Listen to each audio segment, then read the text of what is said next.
មានវត្តចាស់មួយនៅជើងភ្នំតែត្រូវបានបោះបង់ចោលជាង20ឆ្នាំមកហើយប៉ុន្តែរាល់យប់ថ្ងៃសិលអ្នកភូមិនៅតែឮសំឡេងកណ្ដឹងសំឡេងសូត្រធម៌និងសំឡេងមនុស្សដើរជុំវិញព្រះវិហារទោះបីនៅទីនោះគ្មានព្រះសង្ឃនិងគ្មានមនុស្សរស់នៅសូម្បីម្នាក់ក៏ដោយនៅចុងភូមិព្រៃស្រង់មានភ្នំតូចមួយឈរលេចឡើងកណ្ដាលព្រៃក្រាស់អ្នកភូមិហៅវាថាភ្នំស្ងាត់ព្រោះនៅពេលថ្ងៃព្រៃនៅជុំវិញភ្នំនោះស្ងាត់ខុសពីកន្លែងដទៃគ្មានសំឡេងបាក់សីយ៉ងគ្មានសំឡេងស្វាស្រែកហើយសូម្បីតែខ្យល់ក៏ហាក់ដូចជាមិនចង់បកឆ្លងកាត់ទីនោះដែរនៅខាងកើតជើងភ្នំមានវត្តបុរាណមួយឈ្មោះថាវត្តធម្មគិរីកាលពីមុនវត្តនេះធ្លាប់មានព្រះសង្ឃគង់នៅជាច្រើនអង្គនៅថ្ងៃបុណ្យទានអ្នកភូមិពីទីជិតទីឆ្ងាយតែងឡើងទៅប្រគេនចង្ហាន់ស្ដាប់ធម៌និងសូមសេចក្តីសុខពីព្រះចៅអធិការប៉ុន្តែក្រោយយប់ថ្ងៃសិលមួយអ្វីៗក៏បានផ្លាស់ប្ដូរគ្មាននរណាម្នាក់ដឹងច្បាស់ថានៅយប់នោះមានអ្វីកើតឡើងឡើយអ្នកភូមិខ្លះនិយាយថាមានដីភ្នំបាក់រលំចុះមកលើវត្តអ្នកខ្លះថាមានភ្លើងឆេះកុដនិងព្រះវិហារប៉ុន្តែអ្នកចាស់មួយចំនួនវិញតែនិយាយសំឡេងតិចៗថានៅយប់នោះព្រះចៅអធិការបានធ្វើពិធីមួយនៅក្រោមព្រះវិហារពិធីនោះត្រូវបានហាមមិនឲ្យមនុស្សក្រៅដឹងហើយវាក៏មិនបានបញ្ចប់ត្រឹមត្រូវដែរចាប់តាំងពីយប់នោះមកវត្តធម្មគិរីត្រូវបានបោះបង់ចោលព្រះសង្ឃដែលគង់នៅទីនោះបាត់ខ្លួនទាំងអស់គ្មានសាកសពគ្មានដំណឹងនិងគ្មានអ្នកណាដឹងថាពួកគេបានទៅណាឡើយរយៈពេលជាង20ឆ្នាំកន្លងផុតទៅទ្វារវត្តពុកផុយដំបូលកត់បាក់ធ្លាក់ហើយដើមឈើធំបានដុះគ្របដណ្ដប់ព្រះវិហារប៉ុន្តែរត់យប់ថ្ងៃសិលអ្នកភូមិនៅតែឮសំឡេងកណ្ដឹងវត្តរោចេញពីជើងភ្នំ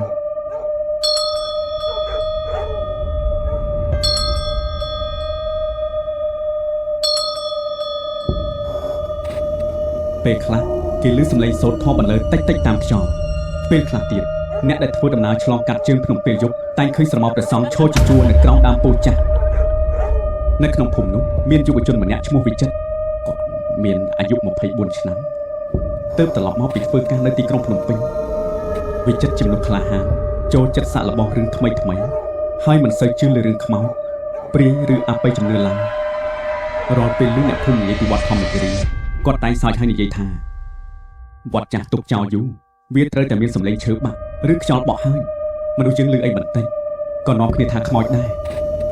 វិចិត្រមានមិត្តជិតស្និទ្ធ2នាក់គឺតារានិងរតនា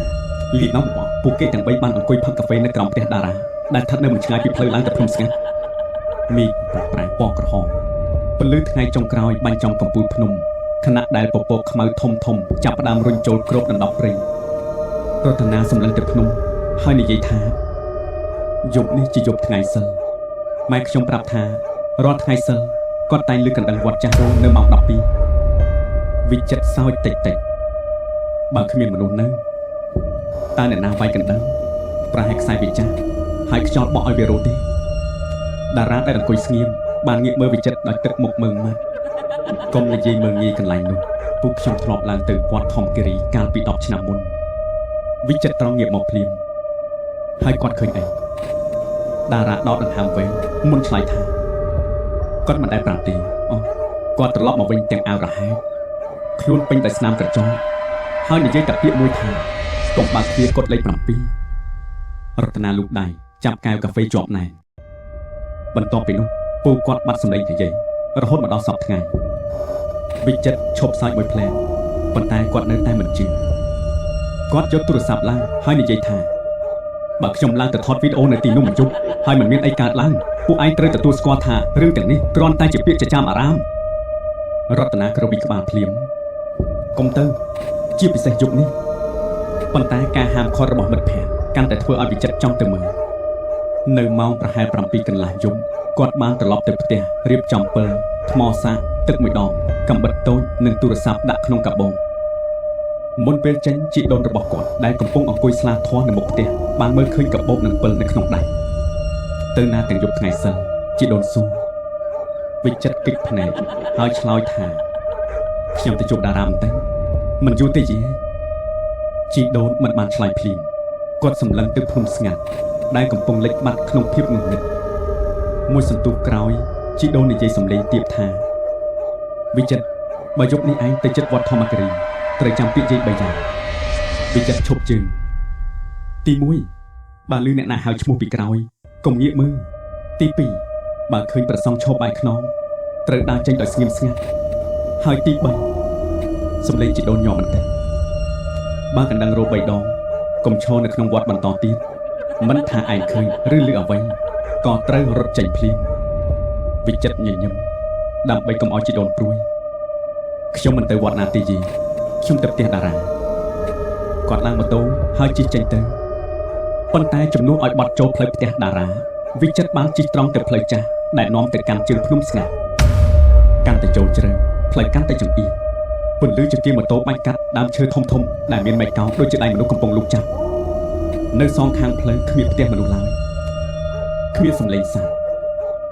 មានតែសំឡេងកង់ម៉ូតូបុកដុំថ្មនិងសំឡេងម៉ាស៊ីនលាន់ឮតាមព្រៃងងឹតពេលជិតដល់ទ្វារវត្តម៉ាស៊ីនម៉ូតូរបស់វិចិត្រចាប់ផ្ដើមរអាក់រអួលហើយភ្លាមវាក៏រលត់វិចិត្រព្យាយាមបញ្ឆេះម្ដងហើយម្ដងទៀតប៉ុន្តែម៉ូតូមិនឆេះឡើយគាត់លើកទូរស័ព្ទមើលឃើញថានៅទីនោះគ្មានសេវាទូរស័ព្ទទ្វារវត្តនៅចម្ងាយប្រហែល100ម៉ែត្រប៉ុណ្ណោះវិចិត្រសម្រេចចិត្តទុកម៉ូតូនៅក្បែរផ្លូវហើយបើកពិលដើរបន្តពេលទៅដល់មុខវត្តគាត់ឃើញទ្វារឈើធំបើកចំហបន្តិចខ្សែច្រវាក់ចាស់ដែលអ្នកភូមិធ្លាប់ចងទ្វារបានដាច់ធ្លាក់នៅលើដីគាត់បាញ់ពិលចូលទៅខាងក្នុងនៅចំកណ្ដាលទីធ្លាមានព្រះវិហារចាស់មួយឈរមុខងងឹតខាងឆ្វេងជាកុដិឈើ7ខ្នងខ្លះបាក់ដំបូលខ្លះត្រូវវលិព្រៃគ្រប់ដណ្ដប់ខាងស្ដាំមានប៉មកណ្ដឹងខ្ពស់មួយកណ្ដឹងបុរាណជួរនៅខាងលើស្ងៀមស្ងាត់គ្មានចលនាវិចិត្រលើកទូរស័ព្ទចាប់ផ្ដើមថតឥឡូវនេះខ្ញុំបានមកដល់វត្តធម្មគិរីហើយដូចដែលឃើញទីនេះគ្មានមនុស្សគ្មានព្រះសង្ឃនិងគ្មានអ្វីគួរឲ្យខ្លាចទេគាត់រុញទ្វារហើយដើរចូលទៅក្នុងទីធ្លាទើបតែជើងទាំងពីររបស់គាត់ឆ្លងផុតទ្វារស្រាប់តែទ្វារឈើនៅពីក្រោយបិទខ្លួនឯងយ៉ាងខ្លាំងវិចិត្រភ្ញាក់ហើយងាកទៅមើលភ្លាមគ្មានខ្យល់គ្មានមនុស្សនៅក្បែរទ្វារនៅពេលគាត់កំពុងសម្លឹងមើលសំឡេងកណ្ដឹងមួយក៏បានបន្លឺចេញពីប៉មខាងស្ដាំវិចិត្រងាកទៅមើលកណ្ដឹងវានៅស្ងៀមខ្សែកណ្ដឹងមិនបានកម្រើកសំបីបន្តិចប៉ុន្តែមួយសន្ទុះក្រោយសំឡេងទី2ក៏បានលាន់ឡើងវិចិត្រនឹកឃើញពាក្យជីដូនភ្លាមបើកណ្ដឹងរោ3ដងត្រូវរត់ចេញពីវត្តភ្លាមគាត់ប្រញាប់រត់ទៅទីទ្វារប៉ុន្តែទ្វារនោះជាប់រឹងហាក់ដូចជាមាននរណាម្នាក់ចាក់សោពីខាងក្រៅហើយនៅពេលនោះសំឡេងកណ្ដឹងទី3ក៏បានរោឡើងភ្លាមនោះមានសំឡេងដង្ហើមមនុស្សម្នាក់បន្លឺចេញពីខាងក្រោយវិចិត្រមុនពេលសំឡេងខ្សឹបត្រជាក់មួយនិយាយចិត្តត្រជាក់គាត់ថាវិចិត្រទីបំផុតឯងក៏ត្រឡប់មកវិញសំឡេងខ្សឹបនោះបន្លឺឡើងចិត្តត្រជាក់របស់វិចិត្រខ្លាំងណាស់ដូចជាមាននរណាម្នាក់កំពុងឈរនៅពីក្រោយគាត់ចម្ងាយម្ដងមួយចំអានវិចិត្ររឹងខ្លួននៅនឹងកន្លែងដង្ហើមរបស់គាត់ចាប់ផ្ដើមញាប់ហើយបេះដូងលោតខ្លាំងស្ទើរតែលើកចេញមកក្រៅទ្រូងដៃដែលកាន់ពិលញ័ររហូតពន្លឺរេពេញលើទ្វារនិងជញ្ជាំងចាស់គាត់ចង់ងាកទៅមើលណាប៉ុន្តែភ្លាមនោះពាក្យជីដូនក៏លេចឡើងក្នុងចិត្តបើលឺអ្នកណាហៅឈ្មោះពីក្រោយកុំងាកមើលវិចិត្រខំថ្មិញហើយឈរបែរខ្នងទៅរកសំឡេងនោះមួយសន្ទុះក្រោយសំឡេងខ្សឹបដដែលបានហៅម្ដងទៀតវិចិត្រងាកមកមើលយើងបន្តិចមកលើកនេះសំឡេងនោះមិនមែនជាសំឡេងមនុស្សចម្លែកទេវាជាសំឡេងម្ដាយរបស់គាត់ម្ដាយរបស់វិចិត្របានស្លាប់តាំងពីគាត់មានអាយុ5ឆ្នាំទោះកន្លងផុតជា20ឆ្នាំក៏ដោយគាត់នៅតែចាំសំឡេងដ៏ទន់ភ្លន់នោះបានច្បាស់ខំម៉ែមកយកកូនហើយទឹកភ្នែកវិចិត្រចាប់ផ្ដើមហូរចេញដោយមិនដឹងខ្លួនម៉ែណាគាត់ស្ទើរតែឆ្លើយតបប៉ុន្តែបានបិទមាត់ទាន់ពេលមិនមែនជាសំឡេងសើចរបស់ម្ដាយគាត់ទេវាជាសំឡេងសើចស្អកសក់លាយជាមួយសំឡេងដកដង្ហើមវែងដូចជាមនុស្សដែលមានទឹកពេញក្នុងបំពង់កវិចិត្រមិនហ៊ានឈរនៅទីនោះទៀតឡើយគាត់ចាប់ផ្ដើមដើរយឺតទៅមុខដោយមិនងាកក្រោយ1ជំហានណា2ជំហាន3ជំហានសំឡេងជើងមួយគូក៏ដើរតាមពីក្រោយគាត់វិចិត្រឈប់សំឡេងជើងនោះក៏ឈប់ដែរគាត់ដើរបន្តសំឡេងនោះក៏ដើរតាមស្លឹកឈើស្ងួតក្រោមដីបន្លឺសំឡេងប្រេះដូចជាមានមនុស្សម្នាក់ដើរតាមជាប់មិនឆ្ងាយវិចិត្របង្កើនល្បឿនសំឡេងជើងខាងក្រោយក៏បង្កើនល្បឿនតាមគាត់ដែរ ចុងក្រោយគាត់ក៏រត់សម្ដៅទៅព្រះវិហារព្រោះវាជាអគារធំបំផុតនិងមើលទៅនៅរឹងមាំជាងគាត់ផ្សេងពេលដល់ចណ្ដាលព្រះវិហារសម្លេងជើងនៅពីក្រោយស្រាប់តែបាត់វិចិត្រឈប់រួចយកដៃទប់ទ្រូងដើម្បីដកដង្ហើមគាត់លើកទូរស័ព្ទមើលវីដេអូដែលកំពុងថតបានបិទដោយខ្លួនឯងថ្មទូរស័ព្ទដែលមុននេះនៅជាង 80% ឥឡូវនេះនៅសល់តែ 5% ប៉ុណ្ណោះមិនអាចទេវិចិត្រព្យាយាមបើកកាមេរ៉ាឡើងវិញប៉ុន្តែអេក្រង់បានលោតអក្សរមួយឃ្លាកុំបើកទ្វារកត់លេខ 7គាត់សម្លឹងអេក្រង់ដោយមិនជឿភ្នែកមុនពេលគាត់អាចធ្វើអ្វីបានអក្សរនោះក៏បាត់ហើយទូរស័ព្ទរលត់ទាំងស្រុងវិចិត្រដាក់វាចូលក្នុងកាបូបវិញរួចបាញ់ពិលទៅមុខទ្វារព្រះវិហារបើកចំហតិចចេញនៅខាងក្នុងងងឹតសូនខ្យល់ត្រជាក់បក់ចេញពីក្នុងព្រះវិហារនាំមកជាមួយក្លិនធូបចាស់និងក្លិនសំណើមគាត់រុញទ្វារយឺតសំឡេងទ្វារលន់វែងឆ្លងកាត់ភាពស្ងប់ស្ងាត់នៅក្នុងព្រះវិហារមានរូបព្រះពុទ្ធធំមួយគង់នៅលើបល្ល័ង្កផ្ទៃមុខរូបព្រះគ្របដណ្ដប់ដោយធូលីនិងសំណាញ់ពីងនៅខាងក្រោមមានកន្ទេលចាស់ដាក់ជាជួរហាក់ដូចជាទើបមានមនុស្សអង្គុយសូត្រធម៌នៅទីនោះវិចិត្រដើរចូលយឺតស្រាប់តែគាត់ឮសំឡេងសូត្រធម៌បន្លឺឡើងពីជុំវិញខ្លួនដំបូងស្រាលបន្ទាប់មកកាន់តែច្បាស់សំឡេងនោះដូចជាមានព្រះសង្ឃជាច្រើនអង្គុយសូត្រធម៌នៅពេញព្រះវិហារទោះបីវិចិត្រមើលមិនឃើញនរណាម្នាក់ក៏ដោយពិលរបស់គាត់ចាប់ផ្ដើមផ្លឹបផ្លែតមួយផ្លែតភ្លឺមួយផ្លែតងងឹតក្នុងពេលដែលពិលភ្លឺឡើងវិចិត្របានឃើញស្រមោលព្រះសង្ឃជាច្រើនអង្គុយពេញកន្ទេលពេលរលត់ស្រមោលទាំងនោះបាត់ពេលពិលភ្លឺឡើងវិញព្រះសង្ឃទាំងនោះនៅតែអង្គុយដដែលប៉ុន្តែមុខរបស់ពួកគេបានងាកមករកវិចិត្រទាំងអស់គាត់ភ័យរហូតដល់ដកដង្ហើមមិនចេញពិលរលត់ម្ដងទៀតនៅក្នុងភាពងងឹតសំឡេងសូត្រធម៌ក៏ឈប់ភ្លាមភាពស្ងាត់គ្របដណ្ដប់ព្រះវិហារទាំងមូលបន្ទាប់មកមានសំឡេងព្រះសង្ឃចំណាស់មួយអង្គនិយាយចេញពីមុខរូបព្រះអ្នកដែលបានចេញទៅហើយមិនគួរត្រឡប់មកទីនេះទៀតទេពិលភ្លឺឡើងវិញនៅចំពោះមុខវិចិត្រមានព្រះសង្ឃចាស់មួយអង្គឈរបែរខ្នងចៃវររបស់ព្រះអង្គប្រឡាក់ដីនិងមានស្នាមឈាមខ្មៅជាច្រើនកន្លែងវិចិត្រនឹកឃើញការប្រមានទី2របស់ជីដូនបើឃើញព្រះសង្ឃឈរបែរខ្នងត្រូវដើរចេញដោយស្ងៀមស្ងាត់គាត់ថយក្រោយយឺតមួយជំហានពីរជំហានប៉ុន្តែមុនពេលដល់ទ្វារព្រះសង្ឃចាស់នោះបាននិយាយថាឯងចង់ដឹងទេថាម្ដាយឯងស្លាប់ដោយសារអ្វីវិចិត្រឈប់ជើងភ្លៀងម៉ែខ្ញុំព្រះសង្ឃនៅតែបែរខ្នងហើយនិយាយបន្តម្ដាយឯងមិនបានស្លាប់ដោយសារជំងឺដោយដែលគេប្រាប់ឯងទេនាងបានមកទីនេះនៅយប់ដែលវត្តនេះត្រូវបោះបង់ចោលវិចិត្រញ័រខ្លួន